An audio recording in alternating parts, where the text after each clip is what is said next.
Tous les juifs ont dans leur maison un mikvé, c'est-à-dire une baignoire, une piscine avec de l'eau courante.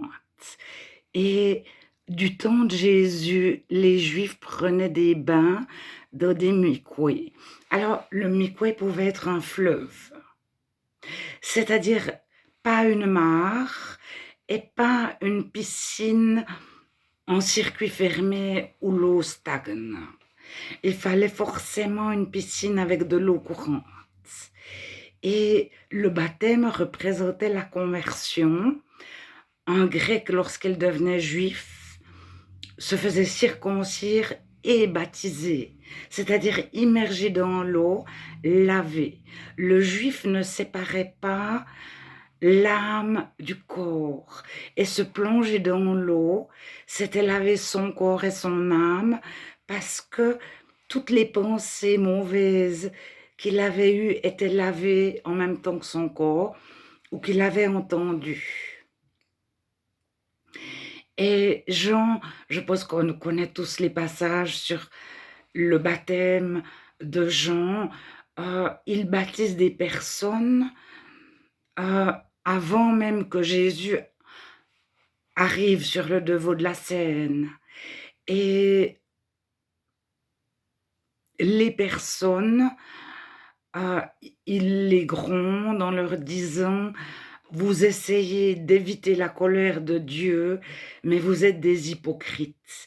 Et je pense qu'il y avait des juifs circoncis à la naissance qui se faisaient baptiser pour métanoïa. Se repentir, c'est métanoïa, changer de paradigme de vie, devenir tout neuf.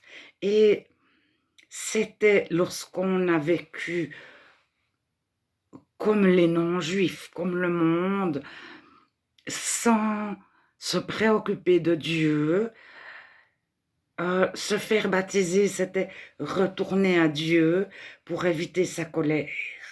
Mais ils plaçaient leur confiance dans le baptême et ils pensaient n'avoir rien à faire de plus. Alors, pharisien, ça ne voulait pas dire connaître Dieu, être rempli du Saint-Esprit.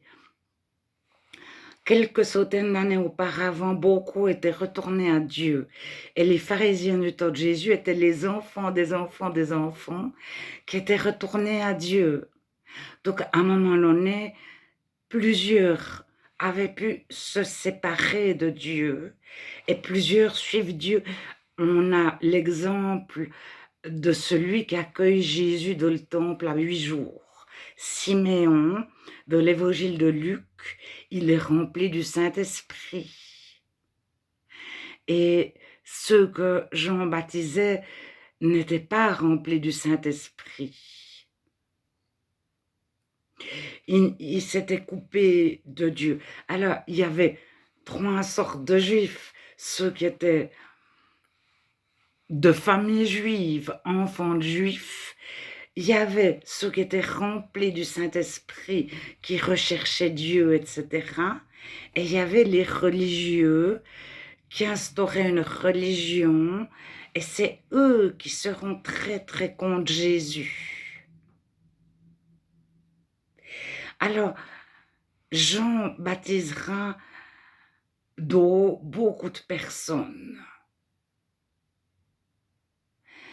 C'est le départ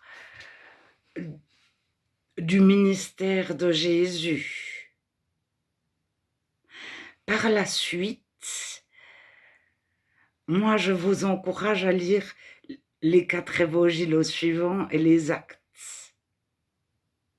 Mais déjà l'évangile de Jean et l'évangile de Luc, par exemple, et vous lisez en suivant pour vous rendre compte. Alors, il y a tout un groupe de chrétiens qui ne s'est jamais fait baptiser d'eau dans les premiers chrétiens, et certains, lorsqu'ils se convertissaient, quelqu'un de plus de 14 ans leur imposait les mains pour qu'ils reçoivent le Saint-Esprit. Mais dans l'histoire, il y a eu des réveils où une assemblée entière recevait le Saint-Esprit sans que personne n'impose les mains à d'autres. Et des chrétiens ont reçu le Saint-Esprit à la maison tout seuls sur leur canapé, et dans l'histoire aussi. Et vous avez des exemples déjà dans l'Ancien Testament. Alors, les Juifs ont continué d'avoir des mikvahs, soit dans un fleuve, soit lorsqu'ils habitent une grande ville, ils en ont un dans leur maison. C'est un peu une baignoire. Le premier critère, c'est de ne pas laisser stagner l'eau, d'avoir de l'eau vive, de l'eau non stagnante, de l'eau qui se renouvelle en continu. Alors, tout est possible sauf une mare. Et puis de l'eau croupie ou de l'eau polluée, etc., bien sûr. Mais le mikvé ne signifie pas la petite piscine. Le fleuve s'appelle aussi un mikvé.